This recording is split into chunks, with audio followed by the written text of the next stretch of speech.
Hi everybody, this is Amy from Little Farm Quilts, and this is the video that I promised everybody on seam allowance. So for this video you're only going to see my hands, and it's not important for you to see anything else. So you see my machine, you see my hands, and you see these squares I have. These are 2-inch squares. So the first thing about seam allowance is I want to say, I'm going to show you some tips and tricks. So the first thing you need to do is thread your machine, and on every machine, I'm going to pull you a little closer. You can see right there, there's a 1/4 inch line right there. The machine says that if you ride the edge of your fabric right up to that line, that you're going to have a 1/4 inch seam allowance. So I don't trust that. So again, the seam allowance is the distance between the edge of your fabric and your seam line. So I am going to put these squares together, and because I know this machine pretty well, I know that it is pretty accurate if I use that 1/4 inch line. But there's a more important thing to measure than your seam allowance. These are 2-inch squares. Once they are sewn together, they should measure 3.5 inches across, because you're taking a 1/4 inch off one square and a 1/4 inch off other to put in the seam allowance. I'm going to measure the total length to see if it's 3.5 inches. But let's do this first. So I'm going to take my fabric, I'm going to put it right on that 1/4 inch line, just like that. Let me put you a little closer so you can see. So just like that, and bear with me, I'm going to sew while looking through the camera, which is a little different for me. Okay, and I'm going to do another one just to show, and so that I can cut that one off. But put these right sides together, and I'm going to sew right on that 1/4 inch line.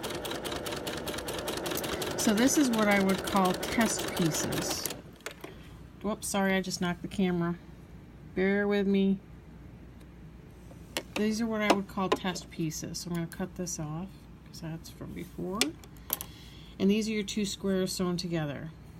Now you can see the stitch line and the edge of the fabric. You see I got a little crooked here. That's me trying to sew through a camera. There's a couple ways you can measure it. First of all, you can take a ruler, and I have taken this 2.5 inch ruler, and I have put black electrical tape on the back right at the 1/4 inch line. You see these line markings right there, kind of hard to see. There's another one right there. You can take your seam and measure it that way, butting this right up to the stitch length, and you see I have, it's close to a 1/4 inch. I got a little wonky trying to sew through the camera, but I wanted to show you that. So that's one way to do it. But the more important way to measure, in my mind, is you're really wanting to know how far across this is, that you have the right unit size. So this 2 patch is a unit. So what I'm going to do is I'm going to lay it down, I'm going to put it open without yanking these pieces apart, and I'm going to finger press it. And that just means I'm going to take my finger and run it across that seam. Does not replace the iron by any stretch. And let me adjust the camera again so you can see exactly what I'm doing. I'm going to press it just so it's a unit. And I'm going to take this other ruler that's easier to use, and let's let that focus in. You see the markings here are 1, 1.5, 2.5, 3.5.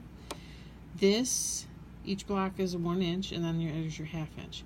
This block should measure side to side 3.5 inches, because we sewed 2 2-inch squares together, and a 1/4 inch came off each square to go into the seam allowance. So this unit should measure 3.5 inches.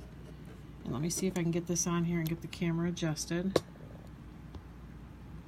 This may be hard for you guys to see, but I'm really just lining it up on the unit, and you see how this unit measures almost exactly 3.5.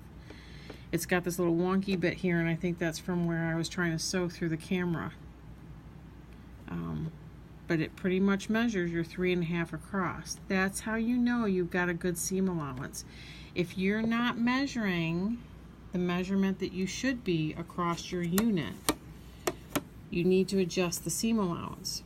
So when I say that, you may have to adjust it down or up depending on your sewing machine and how you're doing sewing in order to get your finished unit size that you should have. In any quilt pattern, it's going to tell you what the unit size should measure, and you need to check. Once you know at what point here you need to be to get your unit size, which ideally would be 1/4 inch seam allowance, there's some tricks to make your piecing easier. So hang on, I'm going to adjust the camera again because I want you to see this 1/4 inch line. I take a stack of maybe 5 or 6 post-it notes, and I will put it right on that line, or whatever line I've determined gets me the seam allowance that I need for that unit size that I need. And that stack of post-it notes, oh, that's a little crooked. There, maybe that's better. Will help guide your fabric through, and then you can take a bunch of these 2 patches and just go through butting up the edges against these post-it notes. I've also put washi tape here before, like 2 or 3 layers of washi tape. Bonnie Hunter, one of the other quilters that I follow, she uses pieces of old credit cards that she tapes on there as a guide. There's people that use painter's tape, masking tape. I've seen people use duct tape, although I do not recommend it. When you use things like post-it notes or washi tape, they come right off and there's no residue on your foot plate. When you use things like duct tape, there's glue residue here. But that's why seam allowance is important. When you're making quilts, you need that unit size to measure what the pattern says it should measure. And if it doesn't, and it doesn't consistently, it's going to make piecing your quilt together very frustrating. It's going to make it, you have to stretch in certain places to get it to fit. It's going to make it not a flat block. And really in quilting, you really want things as flat as they can be. You see, even finger pressing these 2 squares together, they lie pretty flat.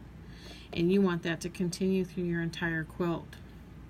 Seam allowance and unit measuring are one of the 2 skills that I did not know anything about when I started.